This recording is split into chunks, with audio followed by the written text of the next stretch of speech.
Selamat pagi semuanya, kami dari kelompok 9 ingin mempersembahkan video edukasi tentang organ fisiologis tumbuhan. Sebelumnya, kami ucapkan terima kasih kepada Bapak Apoteker Hairul Fadli Magister Sains sebagai dosen pengampu mata kuliah Botani Farmasi. Baiklah, langsung saja kita masuk pada materi hari ini, yaitu organ fisiologis tumbuhan. Apa itu organ fisiologis tumbuhan? Organ fisiologis tumbuhan merujuk pada bagian-bagian tanaman yang memiliki fungsi khusus dalam menjalankan proses-proses fisiologis. Artinya, setiap organ tersebut terlibat dalam aktivitas vital yang mendukung kehidupan dan pertumbuhan tanaman.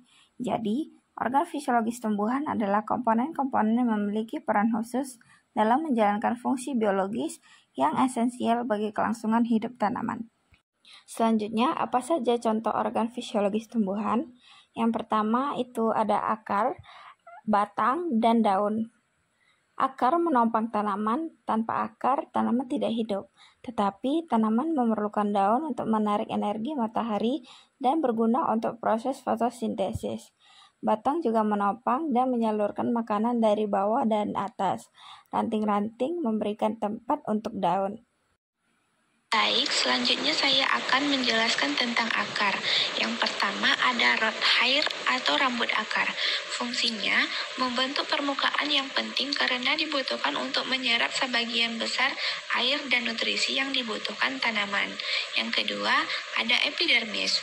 Fungsinya menyerap air dan mineral dari tanah untuk diteruskan ke korteks. Yang ketiga ada endodermis. Fungsinya membatasi bagian dalam akar dengan korteks. Endodermis juga mencegah keluarnya air dari stele ke korteks. Yang keempat ada xilem. Fungsinya mengangkut air dan garam mineral dari akar menuju daun. Yang kelima ada perisikel. Fungsinya membentukkan cabang akar. Yang keenam ada phloem. Fungsinya mengangkut dan mendistribusikan zat makanan hasil fotosintesis dari daun ke seluruh tubuh tumbuhan.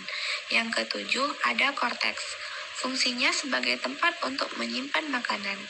Dan yang kedelapan ada stele.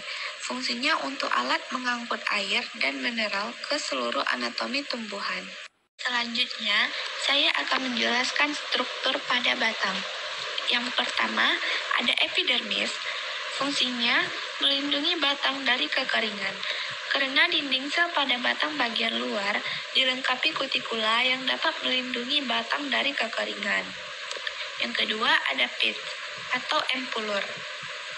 Fungsinya menyimpan cadangan makanan. Yang ketiga, ada kambium. Fungsinya sebagai media pengangkut air dari akar ke daun. Yang keempat, ada phloem. Fungsinya untuk mengangkut dan mendistribusikan zat makanan hasil fotosintesis dari daun ke seluruh tubuh tumbuhan. Yang kelima, ada xilem. Fungsinya mengangkut air serta zat-zat yang terlarut di dalamnya. Dan yang terakhir, ada korteks. Fungsinya sebagai tempat menyimpan cadangan makanan. Baiklah, selanjutnya yaitu batang. Jenis-jenis batang tumbuhan. Yang pertama, batang berkayu. Ciri-ciri dari batang berkayu yaitu yang pertama, batang kayu keras, memiliki kambium. Batang kayu bertambah besar dan umumnya pohonnya tinggi dan besar. Contoh dari batang berkayu yaitu pohon mangga dan pohon nangka. Selanjutnya yaitu batang basah. Ciri-ciri dari batang basah yaitu batangnya lunak, berair, dan pendek. Contohnya yaitu kangkung.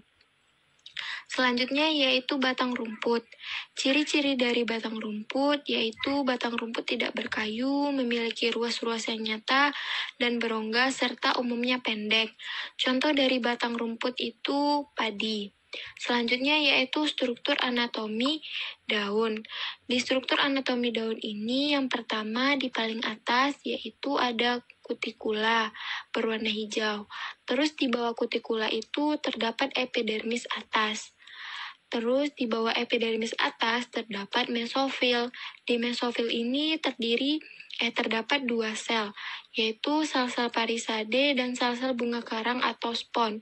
Di sel-sel parisade ini ada namanya dinding selulosa.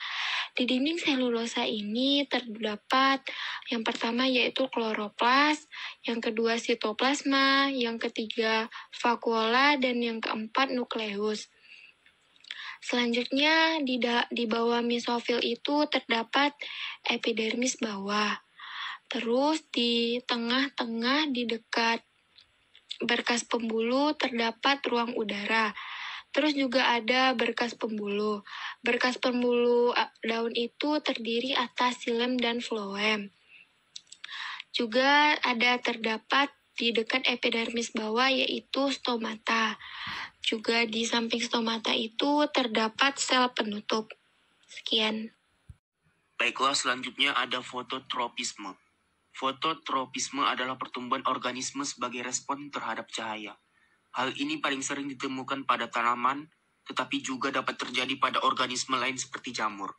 Sel-sel pada tanaman yang terjauh dari cahaya memiliki bahan kimia yang disebut auksin yang bereaksi ketika fototrisme terjadi. Hal ini menyebabkan tanaman memiliki sel-sel memanjang di sisi terjauh dari cahaya. Fototrisme adalah salah satu dari banyak tropisme tanaman atau gerakan yang menanggapi rangsangan eksternal. Pertumbuhan menuju sumber cahaya disebut fototrisme positif. Sedangkan pertumbuhan jauh dari cahaya disebut fototrisme negatif.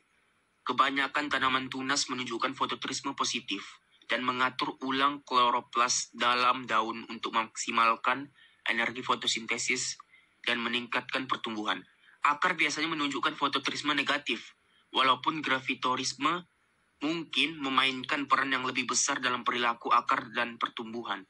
Beberapa ujung tanaman menjalar menunjukkan fototrisme negatif, yang memungkinkan mereka untuk tumbuh menuju benda gelap dan padat yang kemudian akan dijalari oleh mereka.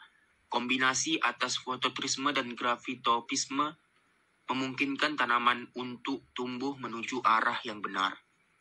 Selanjutnya ada gerak geotropisme ataupun gravitopisme. Adalah gerak bagian tubuh tumbuhan karena rangsangan gravitasi bumi. Apabila gerakannya menuju ke arah rangsangan gravitasi bumi, gerak tersebut disebut geotopisme positif. Sedangkan apabila gerakannya menjauh dari arah rangsangan gravitasi bumi, gerak tersebut disebut geotropisme negatif. Contoh geotropisme positif pada tumbuhan adalah pertumbuhan akar yang selalu ke arah bawah. Sedangkan contoh geotropisme negatif pada tumbuhan adalah pertumbuhan ujung batangnya itu yang menjauhi tanah. Geotropisme positif lebih jelas terjadi pada akar primar dibandingkan pada cabang-cabang akar yang tumbuh mendatar. Bagian yang peka terhadap gravitasi bumi tersebut adalah tudung akar. Kepekaan tudung akar berkaitan dengan keberadaan statolit amioplas yang berperan dalam menerima rangsangan gravitasi. Sekian video edukasi dari kelompok 9. Jika ada kesalahan kata, mohon dimaafkan. Terima kasih.